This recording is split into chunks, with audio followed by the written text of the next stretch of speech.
Narito na ang mahalagang balita mula sa PNA Headlines. Naniniwala ang isang opisyal ng Malacanang na kailangan ng amyendahan ang SIM Card Registration Act para maipatupad ang layunin nitong labanan ang krimen. Sa isang press briefing, sinabi ni Palace Press Officer Undersecretary Claire Castro na dapat personal ang pagpaparehistro ng SIM card, kagaya ng pagkuha ng mahalagang dokumento tulad ng driver's license at NBI clearance. Iginiit niyang dapat iparehistro ng maigi ang SIM card para maiwasan ang pagnanakaw sa pagkakakilanlan ng may-ari ng SIM card, bagay na nangyayari anya kapag kung saan-saan lang bumibili ng SIM. Matatanda ang pinirmahan ni Pangulong Ferdinand R. Marcos Jr. noong 2022 ang SIM Card Registration Act.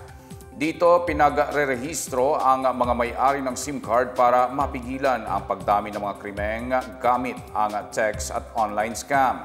Noong Hunyo 2024, ipinangako ng National Telecommunications Commission na iimbestigahan ang mga scam sa text at online na sangkot ang mga pogo kung saan libu-libong rehistradong SIM cards ang nabistong ginagamit para sa naturang krimen. Kamakailan lang binatikos ni Senador Risa Hontiveros ang muling pagdami umano ng mga scam at spam sa text.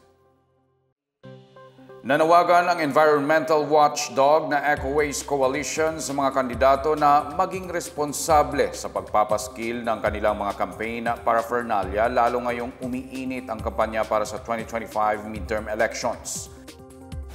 Batay anya sa obserbasyon ng grupo, tuloy ang pagpapaskil ng campaign posters sa mga ipinagbabawal na lugar, partikular sa mga lungsod ng Caloocan, Maynila, Navotas, Pasay at Quezon City. Mayroon ding nakasabit sa mga gawad ng kuryente tulad ng pedestrian overpass, pampublikong covered courts at pati sa mga puno. Ilan pa anya rito ay lagpas pa sa itinakdang sukat para sa campaign posters. Batay sa COMELEC Resolution number 11111, mahigpit na ipinagbabawal ang pagpapaskil ng campaign paraphernalia sa labas ng itinakdang common poster areas. Dagdag pa ni Jovi Benosa, campaigner ng Eco-Waste Coalition, may mga plastic na tarpaulin na ipinapako, itinatali o itinidikit sa mga poste ng ilaw, poste ng kuryente at puno. Kaya panawagan ng grupo sa mga kandidato irespeto ang patakaran ng COMELEC para na rin maiwasang maiugnay ang pangalan nila sa iligal na pangangampanya. Pinaalalahanan din ng mga lokal na kandidato na huwag punuin ng kanilang tarpaulin at poster ang mga kalsada, lalo na't sa Marso 28 pa magsisimula ang local campaign period.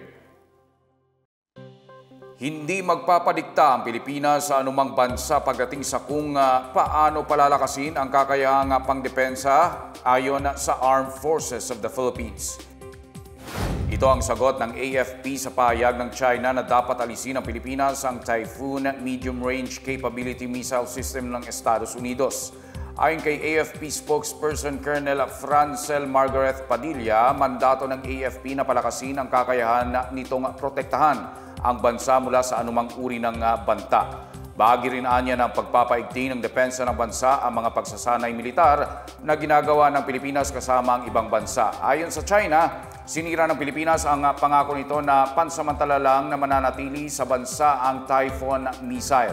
Sinabi rin nitong mauuwi sa paramihan ng armas ang pananatili ng missile sa bansa. Sa hiwalay na pahayag, binatikos ng National Security Council ang pagsita ng China sa Typhoon missile ng US. Ayon kay NSC Assistant Director General Jonathan Malaya, karapatan at bahagi ng soberanya ng Pilipinas na palakasin ang depensa nito. Gihit pa niya pang depensa ang papel ng Typhoon missile at hindi banta sa seguridad sa Indo-Pacific region kumpara sa China na nagpaparami ng missile at nagpapalakas ng kakayahang makidigma at umatake. Magandang balita naman para sa mga sundalo. Tiniyak ng Armed Forces of the Philippines na tuloy na ang dagdag na 350 pesos sa daily subsistence allowance ng mga tauhan ng militar. Binabulaanan ng AFP ang kumakalat na balitang hindi inaprubahan ang dagdag na allowance ng mga sundalo. Kasama niya sa inaprubahang 2025 General Appropriations Act ang naturang allowance. Tiniyak ng AFP na pursigido ang gobyerno nga pagandahin ang kalagayan at kapakanan ng mga sundalong Pilipino. Nagpasalamat din ang AFP sa publiko sa tulong nito sa pagpigil sa pagkalat ng maling impormasyon. Nasa 150 pesos lang dati ang daily subsistence allowance ng mga tauhan ng AFP na kasya lang sa pagkain.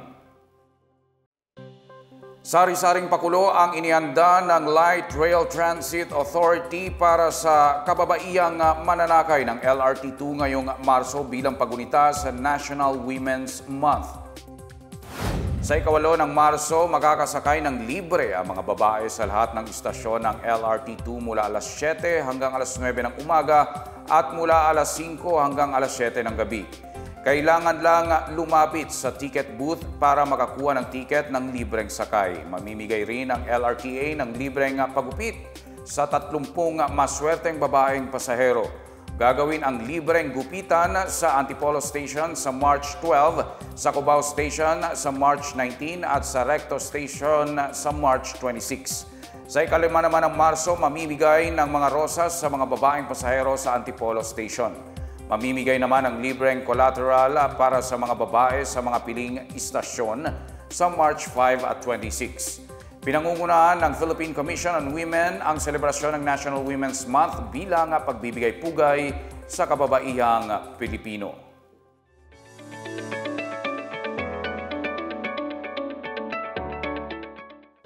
Balitang business naman, tiwala ang Honda Philippines na makakabenta ito ng 1 milyon o higit pang motorsiklo sa darating nitong fiscal year na Abril 2025 hanggang Marso 2026. Ayon kay Vice President for Sales and Marketing Jomel Herezo, pursigidong maabot ng Honda ang target nitong 940,000 units sa kasalukuyang fiscal year sa Marso 2025. Ibinalita niyang halos 100% ng produksyon ng kanilang motorsiklo dito sa bansa ay naibenta sa lokal na merkado habang nasa 40 unit ang in-export sa New Zealand. Ayon naman kay Honda Philippines President Sayaka Aray, inaasahang tataas ang kanilang market share sa 60% mula sa kasalukuyang 55%. Inilunsad ng Honda kamakailan lang ang Honda Marine BF350, ang pinakabago nilang V8 outboard engine na sinadya para sa mga malalaking bangka. Samantala, ibebenta ng ABS-CBN Corporation sa Ayala Land Incorporated ang isang bahagi ng lupa nito sa Quezon City. Sa Memorandum of Agreement na pinirmahan ngayong araw, ibebenta ng kumpanya ng mga Lopez ang 30,000 square meters na lupa nito sa halagang 6.2 billion pesos. Ang kabuuang lupa ng ABS-CBN ay mahigit 44,000 square meters at kinatatayuan ng headquarters nito. Ililipat at pagsasamahin ng ABS-CBN ang lahat ng operasyon nito kabilang ang mga opisina at studio sa natitira nitong property. Pambabayad naman ang malilikom dito sa mga outstanding bank loans ng kumpanya. Iniintay pang aprubahan ng Philippine Competition Commission at iba pang ahensya ang bentahan ng lupa. At yan ang pinakabago at pinakamahalagang balita sa mga oras na ito, hatid sa inyo ng PNA Headlines. Para sa iba pang mga balita at impormasyon, bisitahin lamang ang aming webpage, pna.gov.ph, o ang aming Facebook at X account na Philippine News Agency. Ipinapalabas din ang PNA Headlines sa Facebook page ng serbisyo. Mapapanood din ang PNA Headlines sa pamamagitan ng link sa website ng News and Information Bureau sa ilalim ng PNA News at sa YouTube account ng Philippine News Agency. Ako po si Wilnard Basilonia. Ito ang PNA Headlines, naghahatid ng mga balita nagbubuklod sa bagong Pilipinas.